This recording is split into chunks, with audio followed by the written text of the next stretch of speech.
시청자 여러분 안녕하십니까. 지금부터 저녁의 안보정론을 시작하겠습니다. 자, 이 상황이 급격하게 지금 진행이 되고 있는데요. 우리 국민의힘도 그리고 민주당도 비대위 체제가 본격적으로 거론이 되고 있습니다. 자, 그래서 오늘 지금 이제 윤재옥 지금 원내대표 직무대행이죠. 이 윤재옥 원내대표가 중진 연석회의를 열었고 그 다음에 최고위를 열었습니다. 요 과정에서 윤 대표 얘기가 우선 비대위 체제는 빨리 가겠다. 그리고 공관위 구성은 규정상으로 보면 1월 10일까지 만들어야 된다. 이러한 입장을 내놓았습니다. 그리고 실력을 갖춘 분을 지금 비대위원장이든 공관위원장이든 모셔야 될 것이 아닌가 빠르게 지명하겠다라고 밝혔어요. 자, 그래서 윤재옥 의원의 이러한 발언을 말씀을 드리겠고, 그리고요, 아무래도 이거 지금 사방간대에서 대체적으로 우리 보수 우파 언론들 그리고 이제 유튜버들도 김기현 대표의 이번 사퇴 과정에 관해서는 비판적 입장이 상당히 강한 것 같고요. 일각에서는 이번 김기현 대표 사실상 정치 생명이 끝난 거 아니냐 이러한 주장까지 난무하고 있습니다. 자, 그런 거 가운데 남구가 아니라 북구 정도에서 험지 출마를 노릴 수도 있다는 얘기가 있고요. 그리고 김기현 전 대표가 이준석만 만나는 게 아니고 다른 사람들도 만나려고 생각을 하고 있었다. 추진하고 있었다. 야, 참 어이가 없네요. 여하간 예, 욕심의 한이 없었던 것 같아요. 자, 그래서 김기현 전 대표가 만나려고 했던 인물들이 누군지도 여러분께 이제 밝혀드리도록 하겠고요. 그리고 이준석이가 이제 신나라, 물고기가 물을 만난 것 같이 지금 아주 여기저기 종횡무진 뛰어다니면서 김기현 대표하고 나눈 얘기들을 갖다가 계속 중언부언하면서 또 얘기를 하고 있습니다. 자, 그래서 이준석이가 또 오늘 다시 또 언론에서 나온 얘기를 보면은 지금 윤 대통령하고 김기현하고는 소통이 안 된다. 예, 그 독자적으로 지금 결정한 것이다. 이러한 입장을 내놓고 있고요. 그래서 이제 이런 얘기를 하고, 그 다음에 이제 민주당도 지금 난리가 났어요. 자, 이낙연 대표는 연일 신당 창당 연초에 하겠다라고 입장을 밝혔습니다. 그리고 신당 창당은 절대 더 이상 물러설 수 없는 것이다. 라고 했는데, 그러다 보니까 원칙과 상식 4명이 조금 전에 기자회견을 열어서 뭘 그렇게 서두르냐 당황스럽다. 민주당은 비대위 체제로 빨리 넘어가야 되겠다라고 하는 입장을 공개적으로 기자회견을 통해서 4명이 밝혔습니다. 그러니까 압박의 수위를 최고로 올린 거예요. 이게 바로 김기현 대표하고 좀 다른 게 이게 이제 FM으로 가는 거예요. 왜? 이재명이를 때리기 위한 정상적인 코스이면서도 아주 제일 센 강력한 폭탄을 날린 겁니다. 일단 공동 기자회견을 통해서 밝혔고, 그 다음에 공개적으로 밝혔고, 대상은 뭐냐? 당 대표직을 내려놓으라는 정도가 아니라 아예 대안까지도 제시했어요. 뭐냐? 비대위원장 자리를 만들어라. 비대위 체제로 가라. 최후 통첩성 경고 성명을 내놨습니다. 그래서 이런 내용을 가지고요. 여러분들께 이제 하나씩 자세하게 말씀을 드리도록 하겠는데, 맨 먼저 비대위 체제다. 그래서 지금 이제 윤재옥 원내대표의 대행 체제는 어떠냐? 한 2달 정도 간다. 그리고서 공관위를 구성해서 좀 윤재옥 원내대표하고 대행 체제하고 공관위하고 같이 가는 게 어떠냐? 뭐 이런 여러 가지 설들이 나왔는데요. 결론 딱 났습니다. 비대위 체제로 간다. 그리고 비대위 체제 전환은 최대한도 빠르게 간다. 요것은 오늘 이제 중진 회의를 통해서 이런 내용이 결정이 된 겁니다. 자, 그래서 오늘 이제 이 중진 회의에서 나온 얘기를 보면은요. 자, 기본적으로 지금 이제 굉장히 지금 어려운 상황이기 때문에 빠르게 비대위 체제로 가야 될 것이 아닌가. 이런 얘기를 나눴다는 겁니다. 예. 그리고 비대위 구성과 관련해서는 국민 눈높이에 맞게 그리고 국민이 공감할 수 있는 당내 현안 문제를 해결할 적임자를 골라야 한다. 여기에 중진들이 의견을 모았고요. 그리고 그런 분을 보시기 위해서는 의총이라든지 당 안팎의 여러 국민 여론을 수렴하는 것이 좋겠다는 조언도 나왔다고 합니다. 자, 그래서 최고위에서 논의를 한 번 더 해서 그 기준을 어떻게 반영할 것인지 고민하겠다라는 입장을 내놨고, 그리고 최고위에서 발언 내용을 보면은요. 자, 김기현 대표와 장제원 의원의 결단을 온전히 혁신의 근원으로서 옮겨 닮아야 되겠다. 그래서 결연한 의지로 당을 정비해서 당력을 국민의 마음을 얻는 데 집중하겠다. 그리고 우리 당은 대한민국을 끝없는 정쟁과 분열위기에서 구하고 내년 총선에서 승리해서 윤석열 정부가 국민에 약속한 국가개혁을 완수할 의무가 있다. 그리고 이번 총선에서도 국민의 마음을 얻을 수 있는 유일한 길은 모두가 한마음이 되어서 야당보다 더 진정성 있고 더 빠르게 혁신하는 것이다. 그래서 총선이 얼마 안 남았기 때문에 이 지도 체제를 빨리 정부하고 총선 준비에 소홀함이 없도록 최선을 다하겠다. 이러한 입장문을 내놨습니다. 자, 그리고요. 요 최고위가 끝나고 나서 이제 기자들이 이제 질문을 하는 건데, 지금 질문과 관련해서는요, 당대표 고리 시에 60일 이내 전당대회를 할 수 있지만은 지금 그럴 상황이 아니다. 따라서 비대위 체제로 빨리 체제를 전환하는 게 바람직하다는 결론을 내렸다. 그리고 비대위장 후보는 아까 말씀드린 대로 국민 눈높이에 맞고 공감할 수 있고 총선 승리 지상 과제를 달성하는데 필요한 능력과 실력을 갖춘 분을 물색하겠다. 그리고 가급적 빠른 시간 안에 선임할 수 있도록 노력하겠다. 그리고 공동 비대위원장 가능성보다는 이 한 명이 맡는 것이 훨씬 더 조직 운영에 효율적이다. 공동 비대위원장은 안 한다는 거죠. 그리고 지금 비대위, 공천관리위원회, 선관위, 선거대책위원회 이렇게 큰 조직 3개를 구성해야 되는데 어떤 수소로 구성할지는 새로운 비대위원장이 판단할 것이다. 그리고 공관위 출범, 본래 이달 중순까지 하려고 그랬는데요. 당헌 당규상 1월 10일까지 구성해야 되기 때문에 그 규정은 지키도록 하겠다. 그리고 김기현 대표가 불출마까지 선언했어야 되는 것 아니냐. 이런 일각의 의견과 관련해서는 당 대표직에서 내려와서 당의 혁신의 길을 터줬는데 그것을 높이 평가해야 될 것이다. 라고 입장을 밝혔어요. 자, 아주 균형 잡힌 그런 워딩의 내용이 아닌가. 이렇게 생각이 듭니다. 자, 그래서 이제는 그리고 말이죠.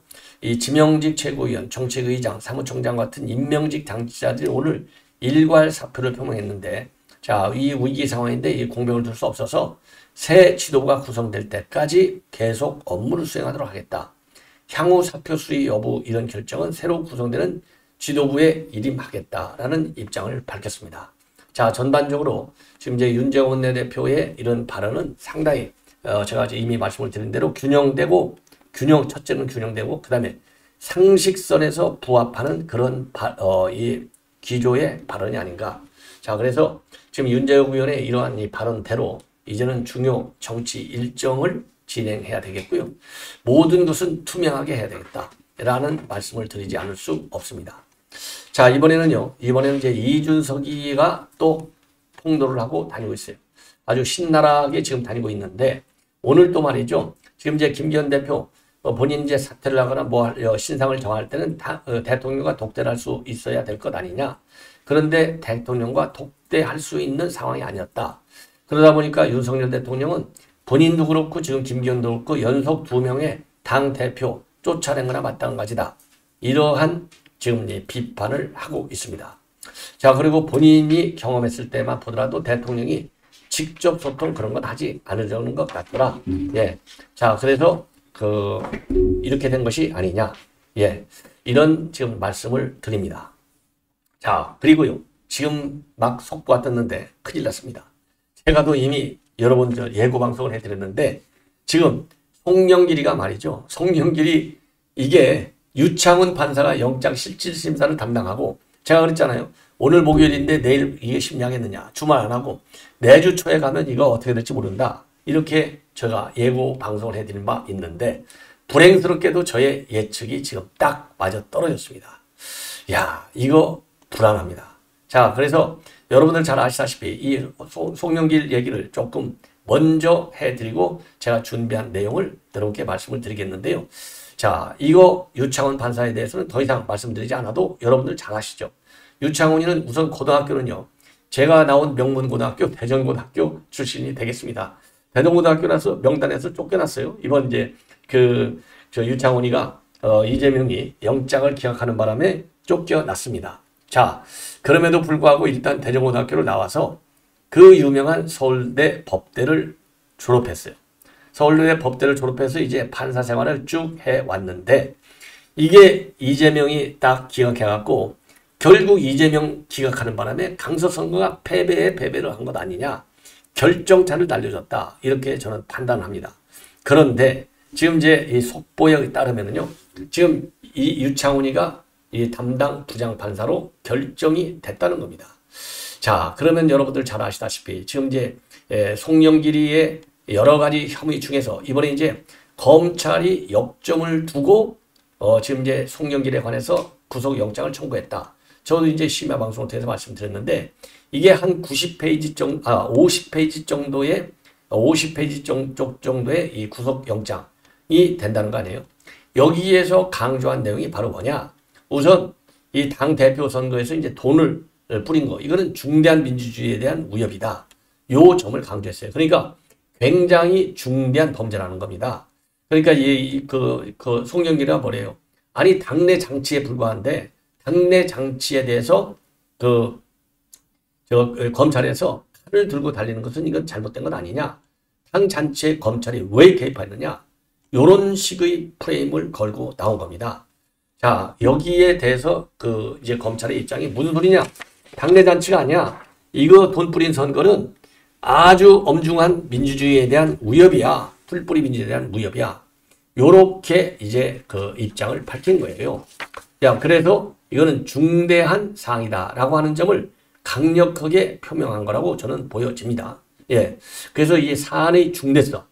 왜냐하면 이제 영장을 발부하느냐, 안 발부하느냐, 요게 굉장히 중요하잖아요. 그러니까 사안 자체가 엄중하다. 요 점을 명시적으로 밝힌 거예요. 예. 명시적으로. 그 다음에는 이제 또 영장 발부할 때 중요한 것 중에 이제 하나가 뭡니까? 도주 우려가 있느냐, 없느냐. 이거 아니겠습니까? 도주 우려.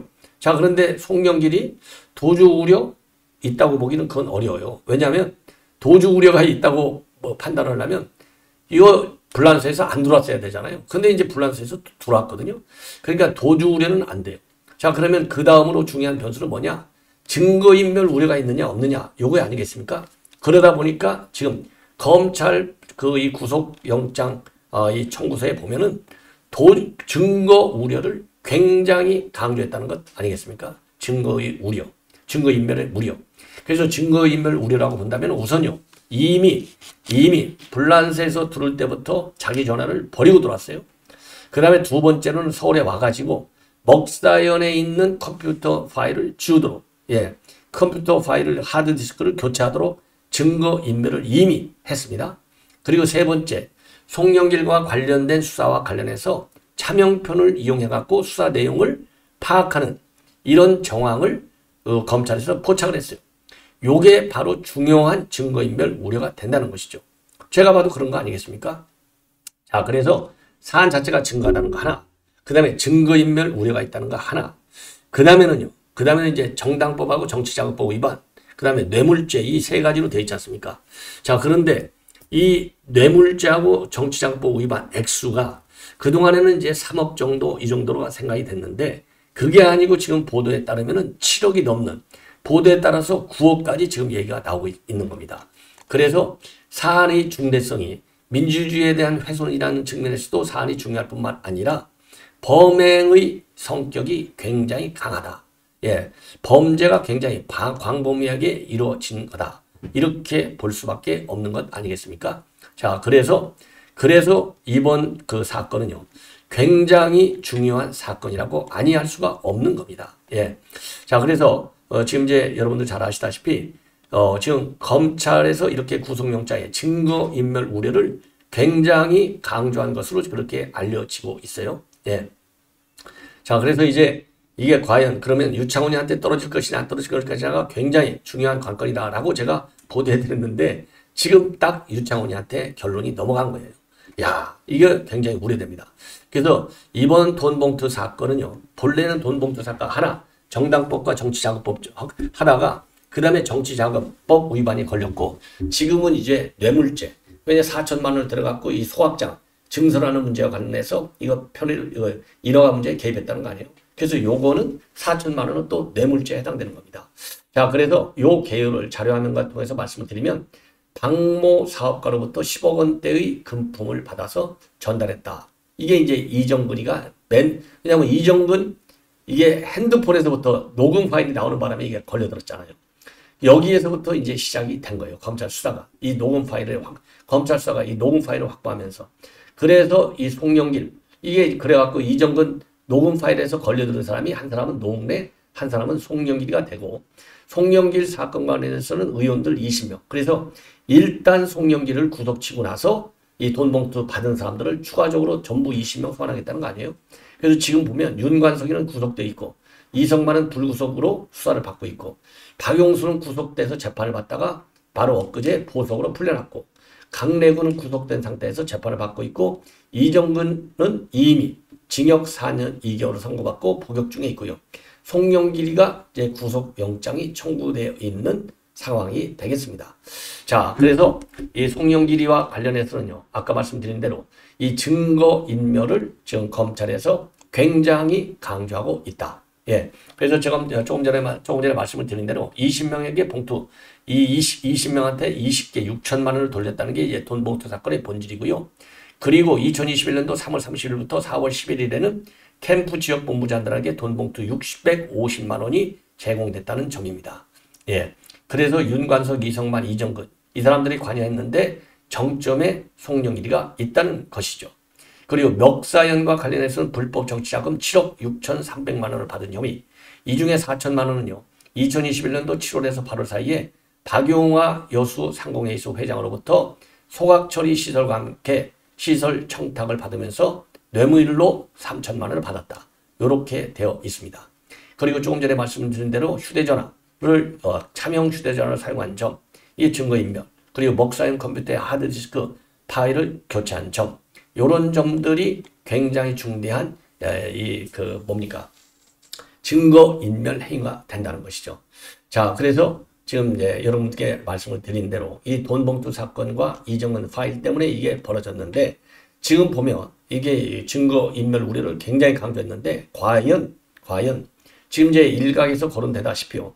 지금 이 송영길이가 이게 이재명 사건하고 비슷해요. 이재명이도 대북 송금에 직접 개입됐느냐? 의심 가지만 직접 개입됐다는 물적 증거가 없다. 이렇게 해서 이재명이도 영장이 기각됐어요. 자, 그렇다고 본다면 이 유창훈 머리는 똑같을 거 아니에요. 지난번에 이제 여론의 질타를 받아서 조금 교정됐을지는 모르겠지만은 제가 보기에 그것 갖고 이 유창훈이가 이 좌파들은요, 한번 좌파 이념이 딱 들어가 버리면 고쳐지지가 않아요.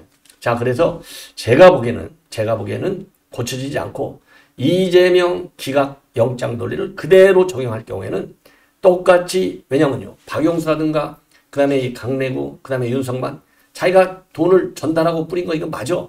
그런데 송영길한테 보고해서 송영길이가 인지하고 있다. 이러한 진술도 일부 나왔어요. 그런데 물적 증거, 송영길이가 직접 이 물적 증거, 이게 괴짜 추적을 해야 될 거 아니겠습니까? 요것까지는 지금 검찰에서 갖고 있지 않다라는 보도가 많아요.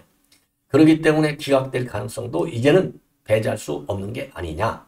이런 우려가 제기되지 않을 수 없습니다. 예, 요 정도로 1차적으로 지금 말씀을 드리겠고요.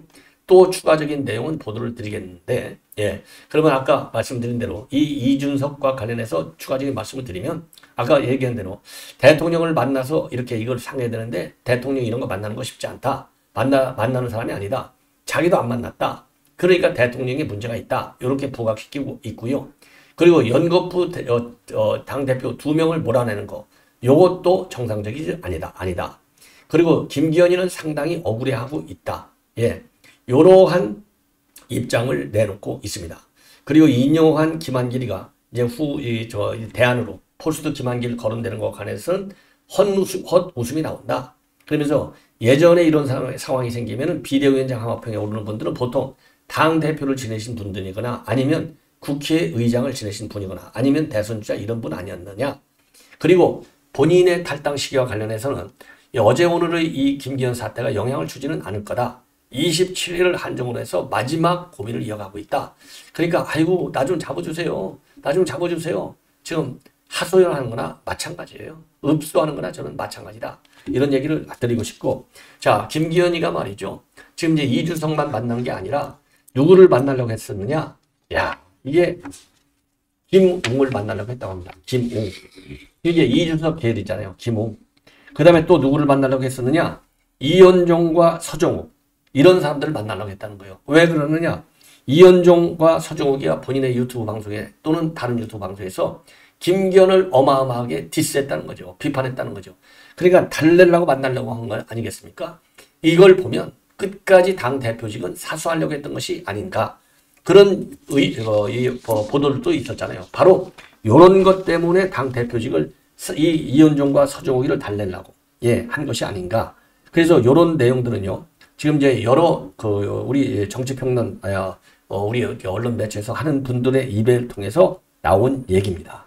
그리고 윤희석 김웅 만나겠다고 하는 것은 윤희석 대변인이 직접 밝힌 거예요. 이런 걸 보면 자, 이렇게 상황 판단을 참 엉터리로 하는 사람이 지금까지 어떻게 해서 당 대표직을 유지해 왔는지 정말 기가 막히다. 이렇게 얘기하지 않을 수 없는 것 같습니다. 자, 마지막으로요. 지금 이제 민주당의 원칙과 상식 이 4명 요 분들 얘기를 하지 않을 수가 없는데, 자, 조금 전에 말씀을 드린 대로요. 자, 이게 제가 말이죠.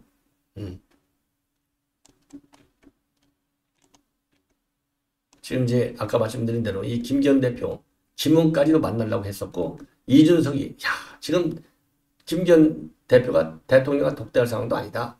그리고 윤 대통령 소통을 안 한다. 그래서 방송마다 다니면서 윤 대통령을 디스하는데 지금 아주 열을 올리고 있는 이준석.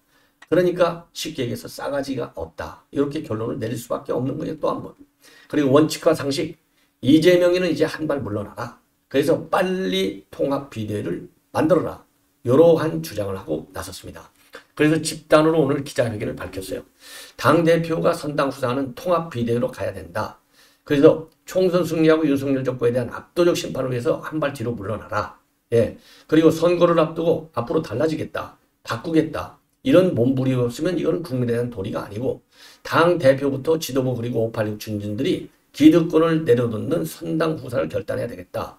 당 대표만이 이 물길을 열 수 있고, 당 대표의 선당 후사 결단에 친명 비명 모두 함정할 것이고, 원칙과 상식도 조건 없이 앞장서겠다. 그리고 현 지도부로는 진정한 통합을 이뤄내기 어렵고, 불체부 특권 포기 약속 파기, 대의원제 무력화, 시스템 공천 파기, 선거법 약속 파기와 같은 일로 인해서 국민 신뢰가 지금 어마어마하게 흔들리고 있고, 당내 이견이 심각한 수많은 사안 어느 곳에서도 이 지도부가 경론을 하거나 아니면 뒤집힌 적도 없다.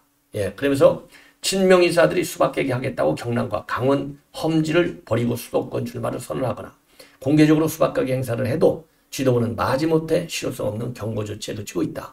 그리고 연동형 비례대표제는 반드시 지켜야 한다는 점도 강조하고 있습니다.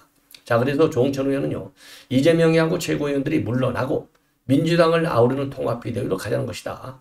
국민의힘은 국민의 시각으로 볼 때 윤 대통령 최측근 장재원이 물러나고 김기현 체제가 무너졌는데 우리도 빠른 시일 내에 혁신 경제에 뛰어들어야 될 것이 아니냐, 이렇게 얘기하고요.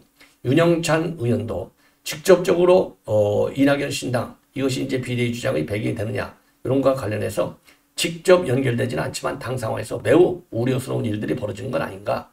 우리 당의 혁신이 먼저 있어야 신당 운영에 대해서도 우리가 제어할 수 있는 건 아니냐. 그리고 김종민 의원은요, 우리 당 의원들이 민주당을 책임지고 혁신하겠다고 나서면 누가 신당을 만들겠나.